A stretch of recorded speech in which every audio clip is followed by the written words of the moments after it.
haray information e telen sengo ko min Guinée haray Sily national hiɗon andi hiɓe mari match hakkude maɓɓe e Ethiopie match de qualification il faut non en golɗoɓe eteteɗe ɗen fop ɓe wawa qualifiude hay e nder hitande wotere ɓe changi ko yahata e entraîneur ɓe ɗiɗo ɓe ƴetti ancien entraîneur Guinée fewnoɗo ko kanko woni tom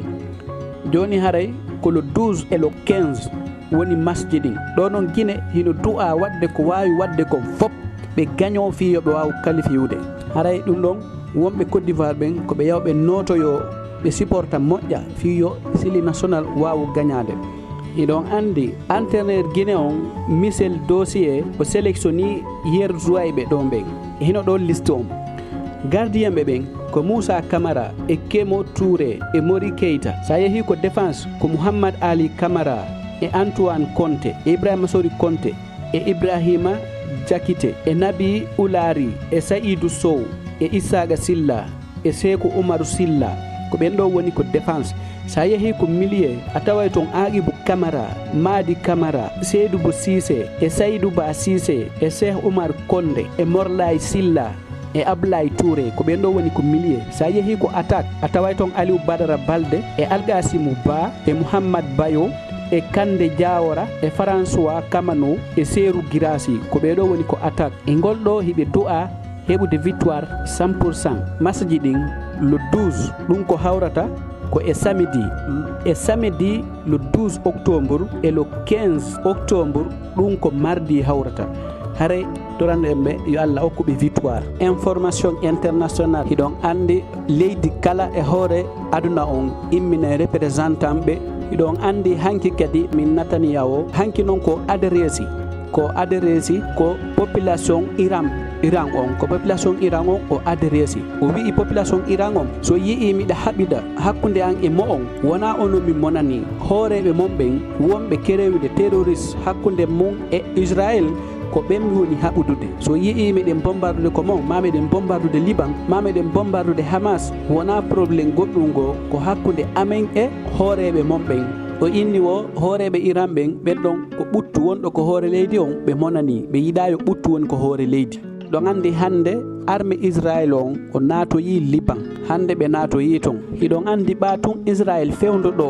ɓe ɗuyti doole Hezbollah ɗen ɓe ɗuyti doole Hamas ɓe ɗuyti doole Hezbollah hiɗon andi si yehi ha hoorejo e ɓattiɓe takko hooreɓe ɓen fof waridama nde wotere ton nanu ko ɓeynata ɗo o hoorejo ɗo warama so ɓe inni chef Hamas o warama andu ko kanko ɓuura andede kono noon Bush warama Israël ɓe ɗuyti doole ɓen ɗon ɓen te noon ko Iran wonno nene hakkude ɓen ɗon fof ko Iran financata Hezbollah ko kamɓe wallitoto utiɓe ɓen ko kamɓe wallitoto kadi ɓe wonɓe Hamas bo Iran wallitoto ɓen noon fof kamɓe jonta ɓe jawle ko kamɓe jonnata ɓe arme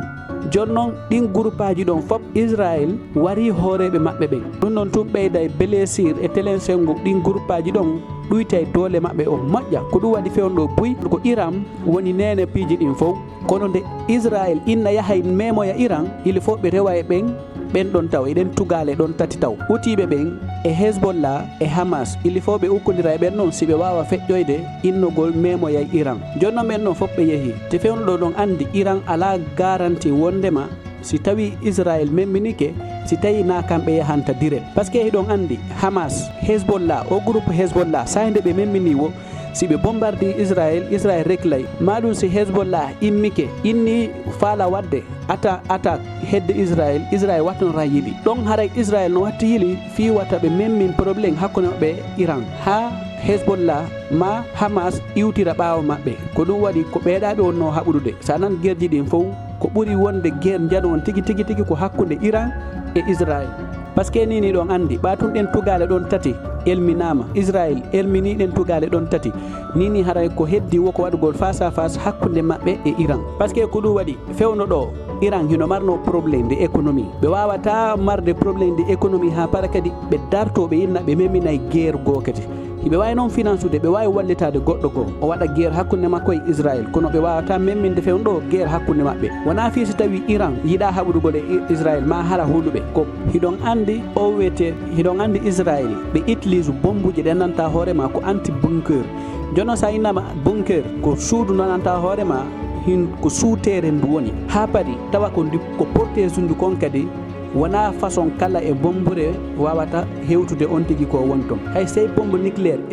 explosike e pays si tawi on tigi koye bunker woni kara han o sentirirta wondema bombe nucléaire explosike ɗon joni noon Israël kamɓe hiɓe moƴƴini ɗen bombuje hiɗon andi bunker si tawi hino moƴƴinede o andi ko suuteren ka joni siɓe jesi ha luggi koko ɓe hibbitata hoore dow kon hakkunde ɗon e leydi ndin hakkunde ɗon e weeyo ngon dowga tekkeni ndin timmay 3 métre hiɗon andi ɗen bombuje ɗon ko fi honɗum moƴƴinirano ko États-Unis moƴƴinirno ɗen fi hakkude maɓɓe e Saddam Hussein hari koye suuterenji tun e bunkerji tun o suuɗoyto joni noon mbaɓe faami ɗum ɗon ɓe watti moƴƴinde ɗen bombuje ɗon tawata siɗe bombardama ɗo fanɗi wo ɗi fusay 2 métre tekkendi ciment fof ɗi wawa hewtoyde on ndi ko woni ton ko on tuma ɓe moƴƴini ɗen bombuje joni noon ko ɗen bombuje Israël moƴƴini ko ɗen ɓe utilisiri fi bombardugol Hassan Nasrallah chef de Hezbollah o ko sanction ji wonɗi hoore maɓɓe ɗin e angal moyen ko ɓe jogiti kon ko ɗum waɗi e probléme ji wonɗi hakkude maɓɓe nder ton ɗin ko ɗum tawata wona guerre wonɗo ɓe wonta e muɗum ko ɗum ɓe yinata hiɗa andi si yeehi ha tawi population ma o yaada e ma à 100% e laamu ma ngon haray hino satti hiɗon andi gila o probléme heɓino hakkude laamu ngon koɓe warno o wiyeteɗo absa ameni saabu muuragol jogi on tuma manifestation ji ɗuɗuno yimɓe buy warano ko ɗum waɗi ha tawata population on ɗuuɗa yaadude e laamu ngon ko ɗum kadi si tawi si tawi Iran meminini guerre hakkude ɓe Israël haɗa no waɗi fragile moƴƴa ɓe heɓata soutenu par ce que guerre ko muusi tawi population on hino wattili hino hokkuma force nokkuma doole force a foolay a gagnoto a heɓay courage hiɗon andi o wiyeteɗo Ibrahima Raisi jonko o manifestation waɗa o wiyeteɗo Ibrahima Raisi ko joɗino ko signugol décret ji rek yo kaari waɗe yo hari ko non donno golle makko fewndo on tuma so immike ɗon e yahay Russie hakkude Russie e Ukraine hiɗon andi opération spéciale wonɗo hakkude Russie e Ukraine on Russie hiɗon andi o ettuma Vladimir Zelensky ko yahuno ko Assemblée générale Nations Unies o wi uno o naɓori toon plan ji ɗiɗi ha o inni himo faala yidude e Donald Trump mo faala yidude Kamala Harris o yiida e Joe Biden o wi himo jogiti plan de la victoire de Ukraine on plan de la victoire Ukraine ɗon noon ko o faandi e muɗum hiɗon andi États-Unis peeji ɗin fof hari hino jonnunomo missile longue portée joni noon ɓe jonnimo ha Paris ɓe wawalimo autorisé yo gollitirɗi ɗo ko on woni plan de la victoire pour la Ukraine on wo koyo États-Unis newnamno France kamɓe dal halduɓe wallitoto Ukraine ɓen koyoɓe newnanmo o wawa accutude ɗen missile de longue portée je tawat si ɓe accitiɗe Ukraine ɗe wawa natoyde nder Russie tigui ɗe bombarda toon ɗe bonna Vladimir Zelensky ko ɗum o faala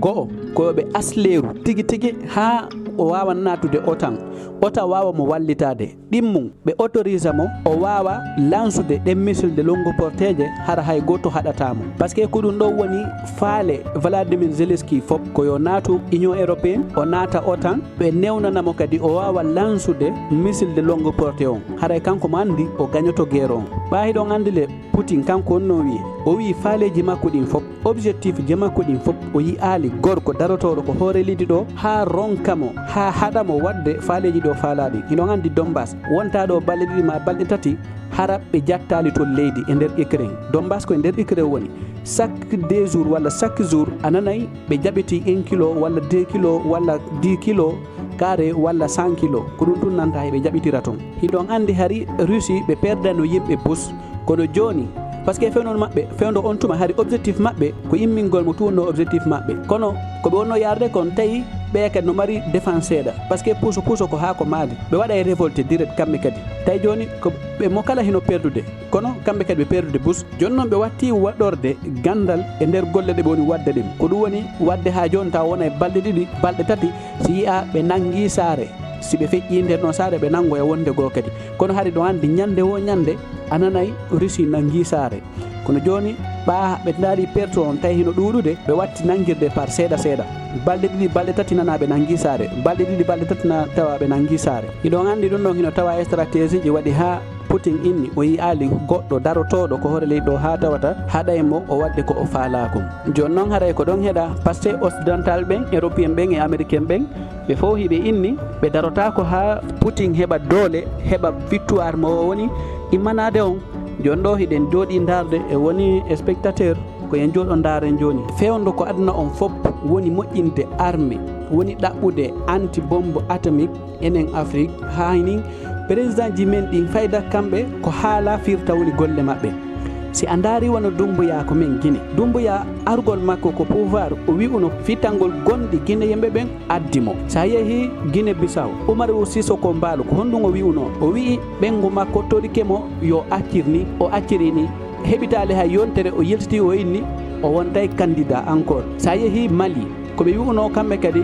hiɓe arde seeɗa rek ɓe accita laamu ngun civil ɓen ara ƴetta. Burkina Faso Ibrahima Traoré kankadi ko waka sahali ko haadno. so yeehi Benin Patrice Talon kankadi o wi'uno ko manda ɗiɗi tun o watta, kono ndaare ko no woni wadde nini ɓaye ha mogo manda on woɗɗike hewti ko élection ji ɗin organisé o ndaari ɓurɓe ɓattademo ɓen fof ɓe o ɓuuri hoolade ɓen fof fewno ɗo hay opposant jo kelɗuɗo opposant jo dariɗo ala ko ɗum waɗi ha o soki ɓe ɓattiɓe mo ɓa par ce que ɓen noon hiɓe andi ko honto ɓe rewantamo, ɓe andi faiblesse makko on fof, ɓe andi point sensible makko on ko honto woniri, ko ɗum waɗi hay mo nangude mo soka ɓe. sa yeehi Côte d'Ivoire Alassane Ouattara ko ɗo inno o watta o positata candidat ko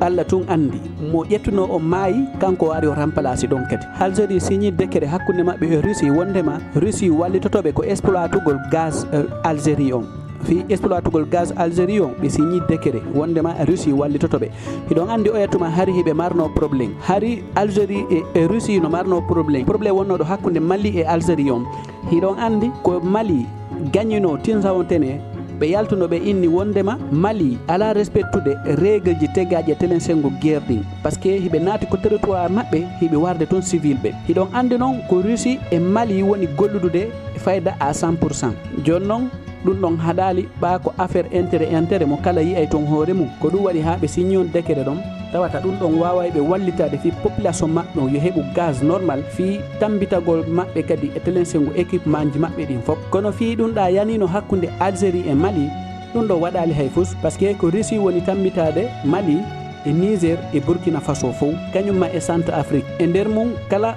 Russie si falama gaz hatta Algérie jonnaɓe hatta ɓe wallidira hatta ɓe naɓidirana. information on telen sengo Burkina Ibrahima Traoré hande yaltini preuve ji holliraydi hari o ancien militaire jo e o ineteɗo Daniba e o journaliste jo ko feereji ɗiɓe wonno eɓɓude eɓɓoreji ɗiɓe wonno eɓɓude fi argol ataka palais on ataka mo ittamo ko laamu. hande noon o holliri preuve ji ɗin fof kono noon o ancien militaire jo ɗon ɓe warimo ɗay ko ɗum Ibrahima Traoré holliti hande. hare se yaari Niger hay ɗon ande Abdoulaye Tiane hino heewi ko innayno français hino jokkimo hino faala bonnude laamu makko ngu ha e nder mum o yewtiti hande kadi wondema France no fala déstabilise ugol pays makko on ha ɓe porti plainte agence français jo mananta hoorema himo andi terroriste ɓen ko honto ɓe woniri, himo andi ko honto ɓe wurata ko honto ɓe yarata ko honto ɓe fokkitiri. on ɗon himo humpiti telensengo programme terroriste ɓe ɓen fof ko sa onno e pays ji AES ɗin ton.